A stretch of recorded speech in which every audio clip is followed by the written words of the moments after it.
Hello, Love 52. How are you out there? Hey, this is Wednesday of week 34. And what I'm doing this week is I'm taking a look at, how have reactions in my life, responses in my life, complicated or confused love in my life. And if you're doing it with me, then that's cool. A reminder, this is not therapy sessions. I'm just sharing information with you, and maybe it triggers something. Maybe you decide you want to get into therapy or talk to other people in your life who have been through similar circumstances, who can maybe help you through some processes.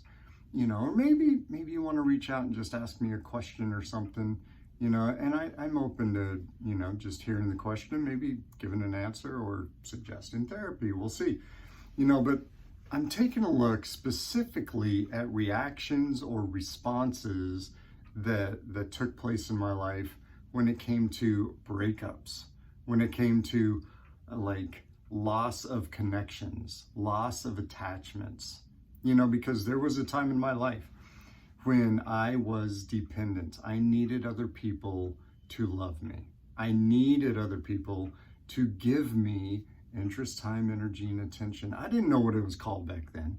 I these four things, these came later.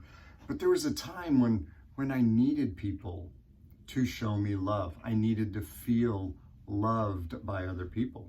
I was not very good at loving myself yet. And maybe you weren't either. Maybe you aren't now. Maybe you're learning that. Hopefully you're gaining some information here. But I needed people to love me. I needed to feel loved, which what we mean by that here is I needed to feel important, significant, valuable, blah, blah, blah, by other people. I needed to believe that I was loved because I needed to believe that I was important, significant, blah, blah, blah, right? And so what happened in my life when I went through breakups or loss of connections, loss of friendships, because there was a time I was dependent. And so the void in my life was filled when other people filled it. So what happened when they were gone? Well, I had a void, right? And so, I would cling to friends. I'd cling to other people.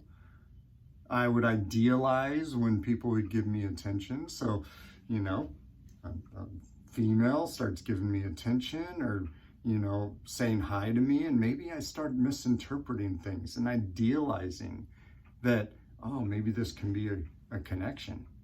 Have you ever had times in your life where you thought, oh my gosh, I now found my soulmate, and it was right after a breakup. Maybe you just went through a long-term relationship, a short-term relationship. There was a breakup, maybe you were the one broken up with, and so it seemed maybe like a surprise. Maybe you weren't expecting it yet. And so there was an immediate hole. And then someone comes along and they're like, hey, how are you doing today? And maybe just being nice, but maybe you interpret it as flirting. Maybe, I've been there. Someone says hi and I'm thinking, oh, maybe there's an interest here. They're demonstrating interest in me. They're paying attention to me. They're standing here, they're sharing time with me. Again, back in the day, I didn't know interest, time, energy, and attention. Looking back, I can see that is exactly what I was experiencing. I was idealizing that those four things were being given to me. And what happens is we start idealizing the connection, we start idealizing the relationship, and then we're all in, right? We're just all in, and we think, oh my gosh, this could be it.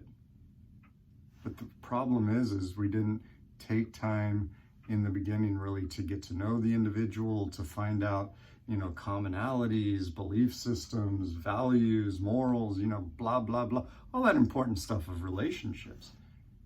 We just start almost making compromises without realizing it because the hole got filled. The void got filled, and we don't want to lose it, and we picture this as the perfect thing. I've been there, maybe you have too. I'm guessing I'm not the only one, And what that does is it complicates love, because I can tell you those relationships did not last. I did not end up marrying them.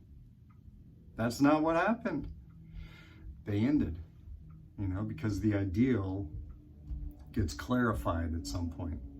And then we find out the real health of the relationship. And then we got to decide what to do. So, I realize I've complicated love in my life. I've complicated it. And what I'm doing isn't looking back and dwelling. I'm looking back and realizing, okay, I can take responsibility. I realize in some of those relationships, I've used people to feel connection. I can look back and I realize I used the individual or the relationship to feel valued or validated, and I don't want to do that anymore. I don't want to use people that way. And so that's where it gets into talking about loving ourselves. If we do a good job, if we're consistent at investing idea in myself, guess what? I'm not dependent on other people. And when people love me, I can receive it as that. I can receive it as love, not fulfilling a desperation, not filling a void. I can just receive it authentically as it's meant to be. So that's what I'm doing. I'm taking a look. Chances are you are too, because you're watching the video. So, all right, keep spreading love. Keep loving yourself and accepting the authentic love that people want to give you. It's not filling a void. It's authentic love. Spread love. We'll talk later. Bye-bye.